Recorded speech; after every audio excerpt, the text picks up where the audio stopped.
जो आज दिल्ली सरकार के साथ हैं, शायद कभी आपके पास भी जल्द ही आपके साथ भी ऐसा ही हो सकता है। सबका नंबर आ सकता है। उस वक्त जब नंबर आएगा तो आपको सिर्फ याद आएंगे मार्टिन न्यूमेलर के वर्ड्स। वो पुराने जाने माने शब्द हैं, लेकिन मैं दोहरा रहा हूं। First they came for the socialists and I did not speak out because I was not a socialist. Then they came for the trade unionists and I did not speak out because I was not a trade unionist.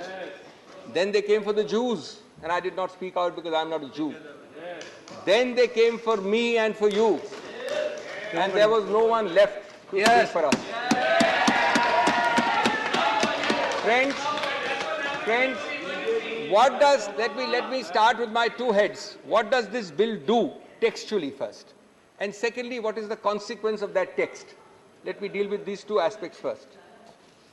दोस्तों, ये bill एक civil services authority बनाता है और उसको व्यापक शक्तियां देता है सुझाव देने की, हर नियुक्ति, हर स्थानांतरण, हर चीज के बारे में, ग्रेड ए अफसर से लेके दानिश अफसर तक।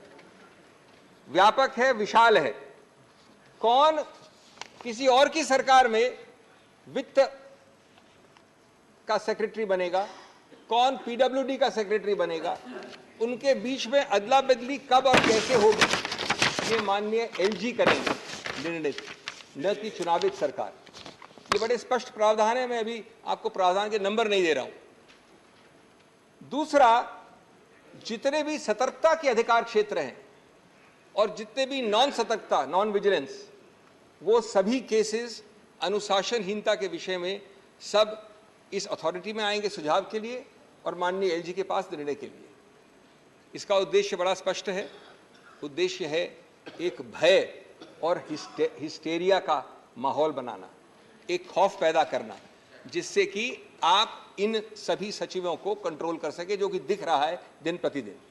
तीसरा, ये अथॉरिटी में 3 व्यक्ति हैं, चीफ सेक्रेटरी, प्रिंसिपल सेक्रेटरी और मुख्यमंत्री। और मुख्यमंत्री को बहुत बड़ा ओहदा दिया है, अध्यक्ष बनाया गया है।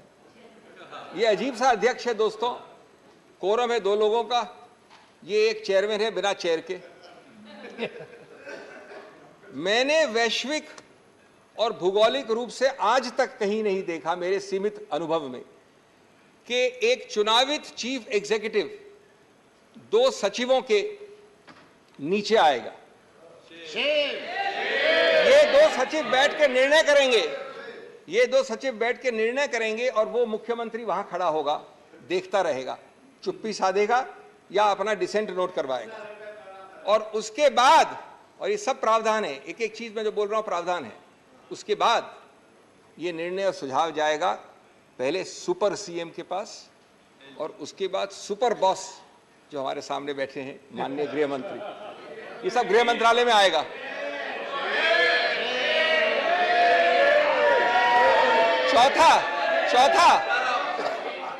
चौथा दोस्तों,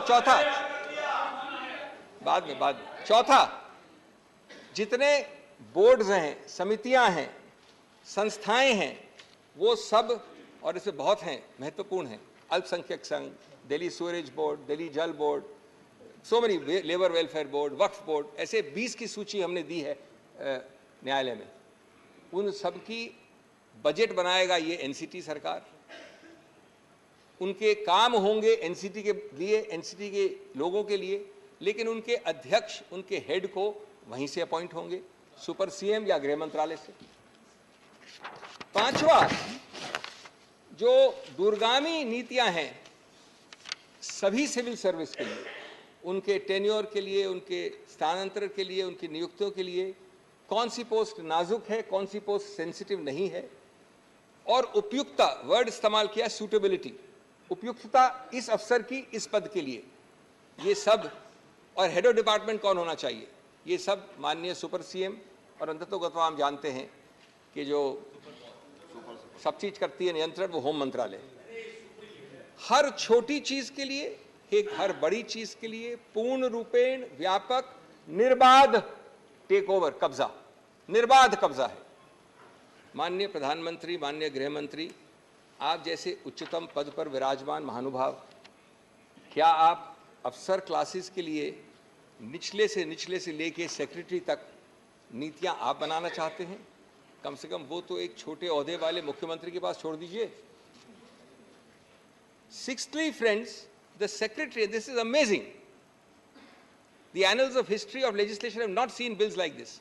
The secretary of the department is made in charge of preparing and authenticating every memo, including cabinet notes.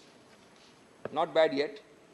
Disagreements between the secretary and the minister have to be recorded in writing and then sent to the LG, and the secretary in the act itself, in the bill itself says that the secretary may write on the note which he sends to the LG why the secretary thinks that the Council of Ministers is taking a decision contrary to law. Any law. Law means any law. Any law of India, in the opinion of the secretary, is being violated by the Council of Ministers, goes to the LG.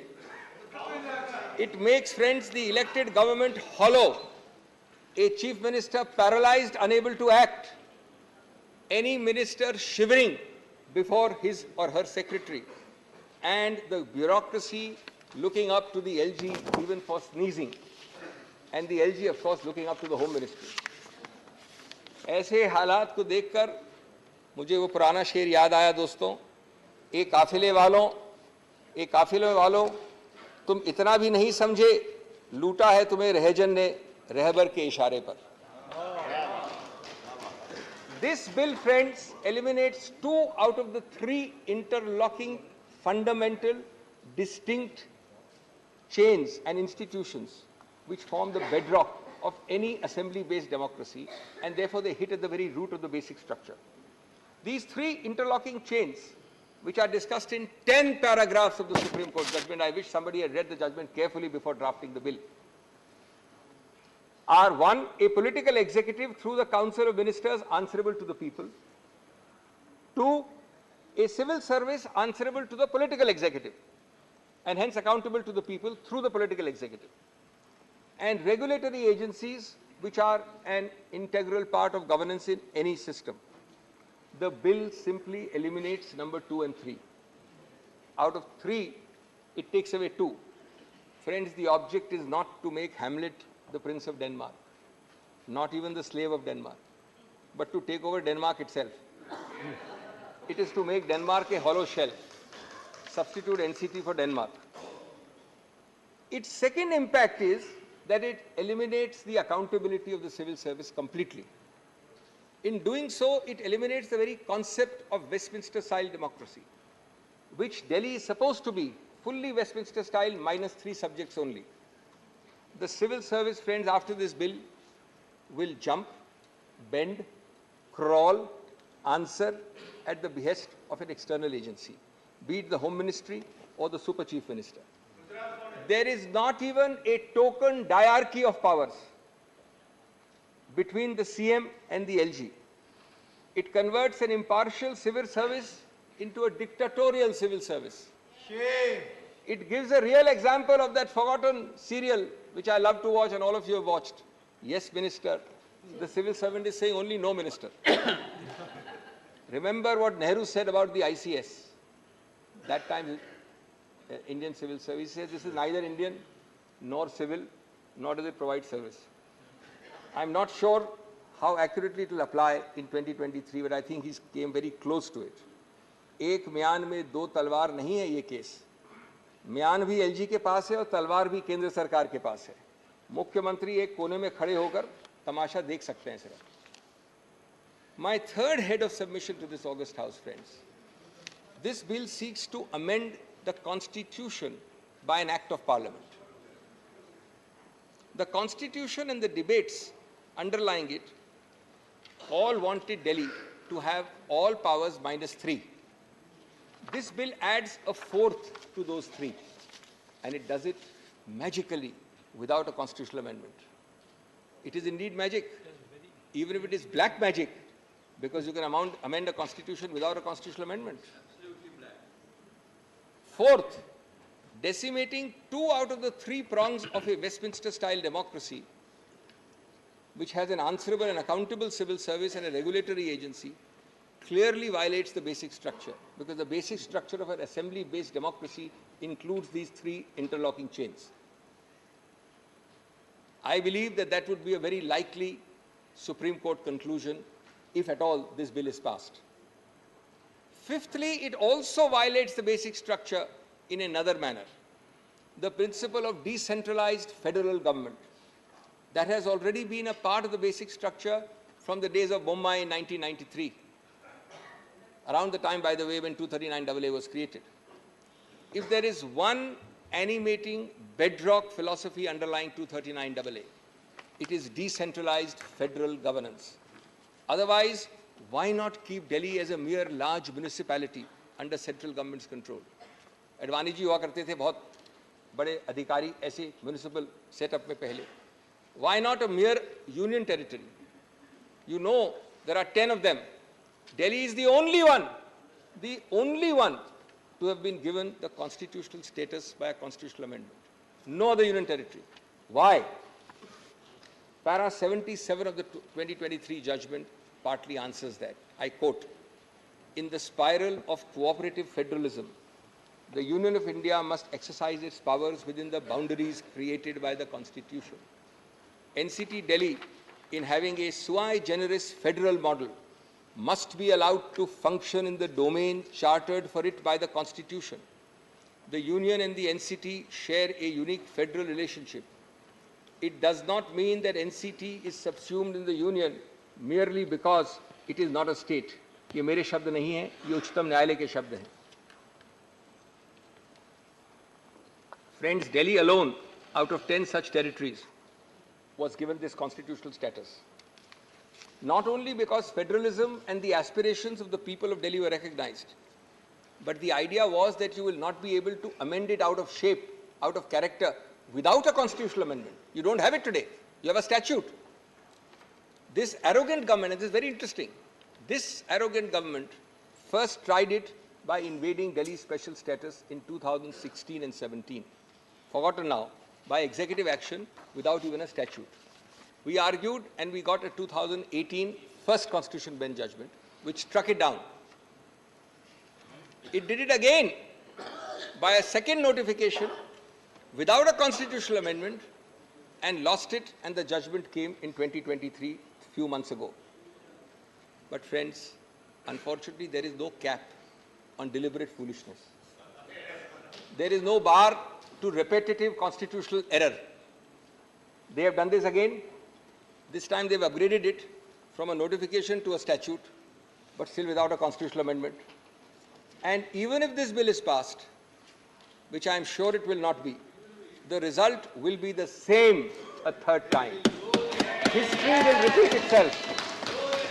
Friends, constitutional stupidity masquerading as power is by no means a new phenomenon, especially when reason falls on deaf ears. The result is always the same: जिहालत, हिमाकत और नफरत. संविधान का basic structure दोस्तों लम्हों की बात नहीं है, सदियों की बात है. और अगर संविधान को सदियां सुनेगी, लम्हे नहीं, तो हम सबका उत्तरदायित्व बनता है कि हम उस संविधान की आवाज की हिफाजत करें. क्योंकि अदर नहीं तो संविधान चीख चीख कर कहेगा, मुझे लम्हे नहीं, सदियां सुनेंगी, हिफाजत से मेरी आवाज रखना. आज आप केंद्र में हैं, मैं आप पार्टी की बात नहीं कर रहा हूं, मैं बीजेपी की बात कर रहा हूं. आज आप ट्रेजरी बेंच में हैं, कल कोई और होगा. ये कायम रहेंगे कि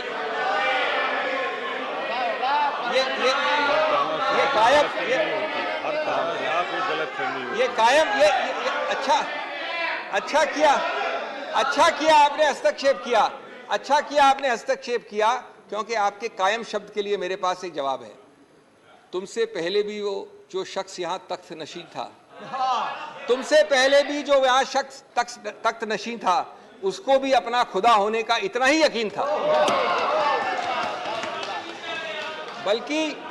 बल्कि बशीर बद्र को कृपया भूलिए नहीं. आप लोग सब जानते हैं उसको, मुझे भी कोट करते रहते हैं आप में से कई. बशीर बद्र को उसने ही कहा था, शोहरत की बुलंदी भी पल भर का तमाशा है. शोहरत की बुलंदी भी पल भर का तमाशा है. जिस डाल पे बैठे हो वो टूट भी सकती है। तो इसलिए कायम शब्द का इतना अहंकार नहीं होना चाहिए। Sixthly, friends, let me read some seminal words in the 2023 judgment. Now, these are going to take a little bit of time. It's a longish quotation, but it's very important for this House. 10 paras, and I'm only reading selectively, of the Supreme Court. It's completely forgotten. I'll read a little quickly and fast. This is a unanimous judgment, not a single dissent. And these words have been ignored, and they are not my words. Even though it's long, pardon me, allow me to read it. It's the highest court of the country. In a democracy, each word I'm reading is a quotation, and I can assure you these words will come to haunt you. In a democracy, accountability lies with the people who are the ultimate sovereign. The cabinet, consisting of elected representatives, is collectively responsible for the proper administration of the country and is answerable to the legislature for its actions. The government is responsible for the decisions and policies of each of the ministers and of their departments. This creates a multi-linked chain of accountability, where the legislature is accountable to the people who elected them and the government is collectively responsible to the legislature. It's quite amazing. Collective responsibility is an important component of parliamentary democracies. The day-to-day decisions of the Council of Ministers are to be implemented by a neutral civil service under the administrative control of the ministers, in order to ensure that the functioning of the government reflects the preferences of the elected ministers and through them the will of the people. It is essential to scrutinize the link of accountability between the civil service professionals and the elected ministers who oversee them. Under the Westminster parliamentary democracy, civil service constitutes an important component of a triple chain of command that ensures democratic accountability. हर शब्द की धज्जियां उड़ा रहा है ये bill, हर शब्द की. The triple chain of command is as follows. Civil service officers are accountable to the ministers, ministers are accountable to parliament, and thirdly, parliament legislature is accountable to the electorate. An unaccountable and non-responsive civil service may pose a serious problem for governance in a democracy. It creates a possibility that the permanent executive, consisting of unelected civil service officers who play a decisive role in the implementation of government policy, may act in ways that disregard the will of the electorate. In a federal polity, a fundamental question which arises is which would be the more appropriate authority to whom the civil service officers would be accountable. Everything which the bill is saying is dealt with here. In a democratic form of government, only one more para is left, friends, the real power of administration must reside in the elected arm of the government, subject to the confines of the Constitution. A constitutionally entrenched and democratically elected government needs to have control over its administration. If a democratically elected government is not provided with the power to control the officers posted within its domain, then the principle underlying the triple chain of command of collective responsibility would become redundant. That is to say, if the government is not able to control and hold to account the officers posted in service, then its responsibility towards the legislature as well as the public is diluted. The principle of collective responsibility extends to the responsibility of officers, who in turn report to the ministers. If the officers stop reporting to the ministers or do not abide by their directions, the entire principle of collective responsibility is affected. Therefore, GNCT ought to have control over the services. Now, I know there's a statute. I'll deal with their best defense, which has been raised by the government. But first, I've read to you 10 paragraphs. For those interested, from 102 to 111. Clearly, friends, this bill is therefore, in the light of these paragraphs, stillborn. It does not, indeed cannot remove the basis, which is this of the unanimous Constitution Bench judgment. These quotations I have just read are bedrock principles. This bill is simply providing provisions directly contradicting these bedrock principles. It cannot simply nullify a unanimous Constitution Bench. It must at least amount to removing its basis and rendering that judgment inoperable. I have just read to you passages which are impossible to remove the basis of. These are bedrock principles. How do you remove the basis? It is therefore trying to overrule directly a Supreme Court judgment. It therefore is an impermissible constitutional exercise if you try to nullify a Supreme Court judgment without removing its basis. It is not only does this bill insult the people of Delhi, it insults the Supreme Court. It insults our intelligence. कभी दिल में ख्याल आता है कि जैसे 1935 वाले government of India act में चुनाव जरूर रखे थे, लेकिन पावर नहीं रखा था कुछ भी. क्या यही कॉलोनियल मॉडल का आप कार्यान्वित कर रहे हैं आज इस बिल द्वारा? हम आपको चुनाव दे रहे हैं, पद दे रहे हैं, लेकिन पावर नहीं दे रहे हैं. Is this not an illegal power grab through the back door? Yes. Now, seventhly, friends, I come to the main defense, the only defense of the government, because you should know this, how wrong and how fallacious it is. It is based on clause 7A and B of the article. Can I just read? None of you need to be lawyers to understand this, the text of the, and you'll get the answer automatically. This is the entire defense. Parliament may by law make provision for giving effect to or supplementing, mark the word, for giving effect to or supplementing the provisions contained in the foregoing clauses and for all matters incidental or consequential thereto. Friends, these words on bare text mean that to reinforce, operationalize, effectuate and implement the earlier provisions which provide the entire architecture for Delhi, Parliament can make laws. This was a provision put so that every time something is to be made to fill a gap, to plug a hole, you don't have to have a constitutional amendment. Parliament is sufficient to plug that hole, to reinforce the Delhi's architecture. Friends, the short point is, can you destroy or decimate that architecture and structure by resorting to a provision that says that the power is exercisable to reinforce it or implement it? ये इस प्रावधान के साथ विश्वासघात नहीं है क्या? 7A and 7B were created when implementing the true letter of, you could reinforce or plug the gaps without amending the constitution. It can never be used to destroy, to supersede, to bury that architecture itself. If this ridiculous interpretation is accepted, does it mean that by this brute parliamentary majority, today you have transferred services to the central government, tomorrow you will do this for each item, electricity, parks, highways, Waqf board, labor board. Then why not have Delhi as a municipality? Why create the constitutional architecture? And that too by using clause 7, which says supplement, reinforce, implement, incidental.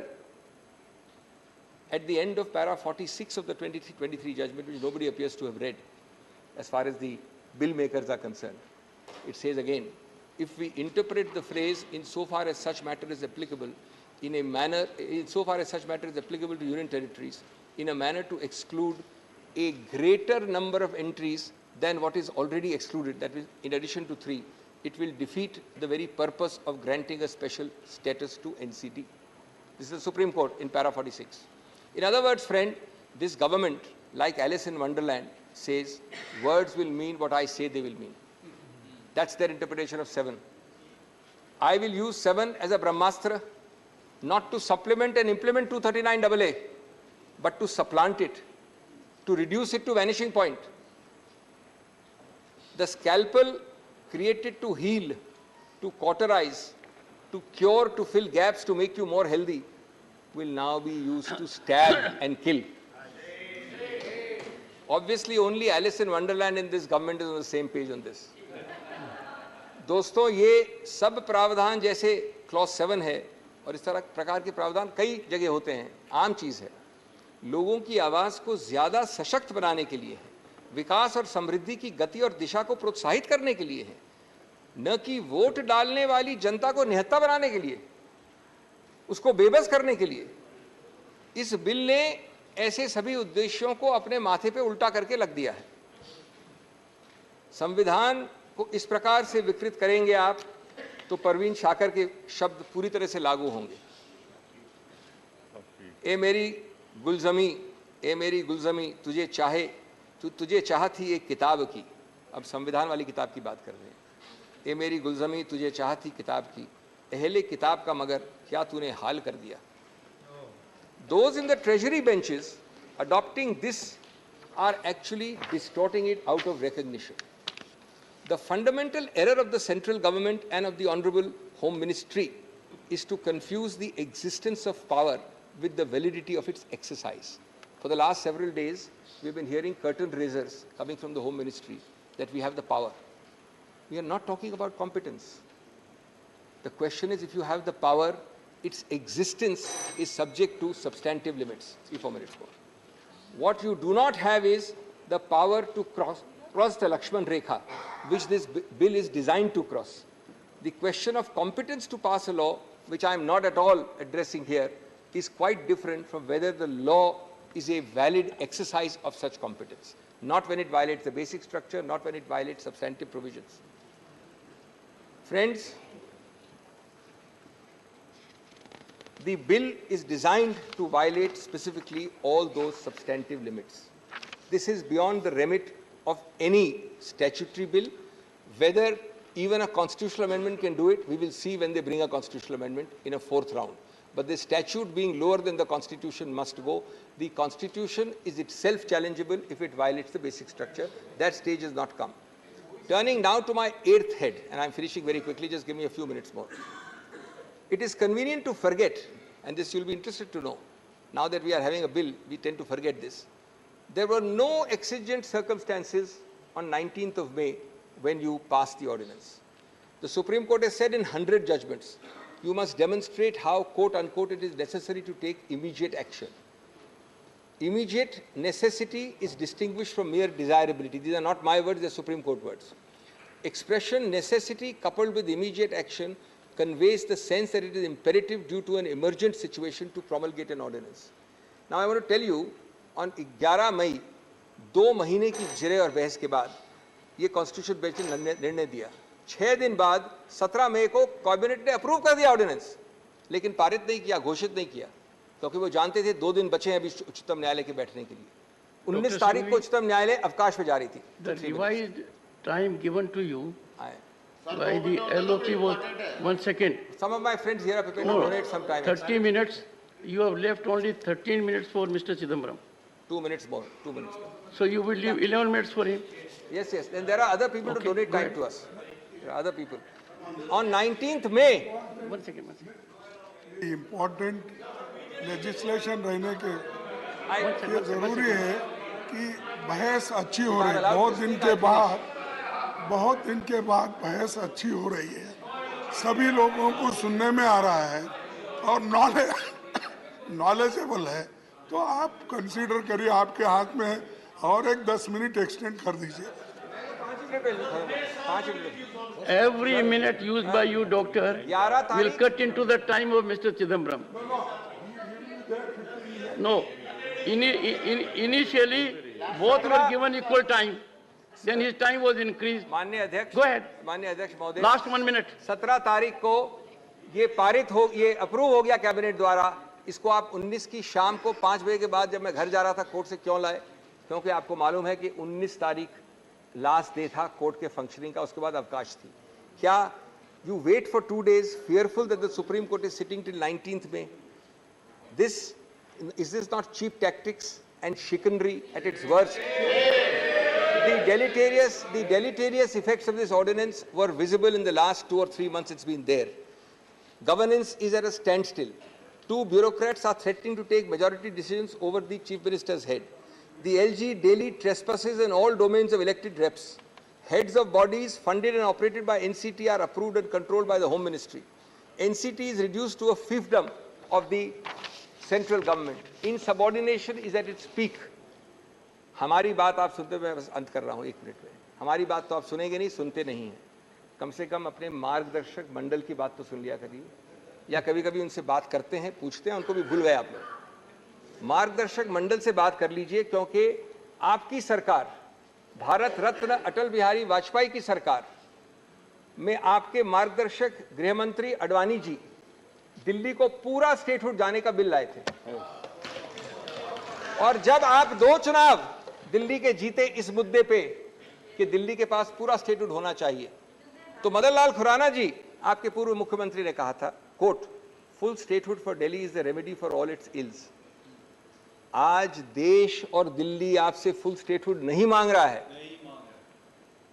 आज सिर्फ वो इतना विनती कर रहा है कि जितना बाएं हाथ दाएं हाथ ने संविधान ने दिया है, उतना बाएं हाथ से तो नहीं लीजिए। इतनी छोटी सी विनती कर रहा है। जहां तक दुख और आक्रोश का सवाल है, ये एक दुखद और खतरनाक प्रस्तावित कानून है दोस्तों। अंत करूंगा मैं ये कहकर कि ये दिल्ली के बारे में शेर बिल्कुल उपयुक्त बैठाता है ये बिल, ये प्रस्तावित कानून। चेहरे पे सारे शहर के गर्द मलाल है, जो दिल का हाल है वही दिल्ली का हाल है। दुख और आक्रोश का हाल।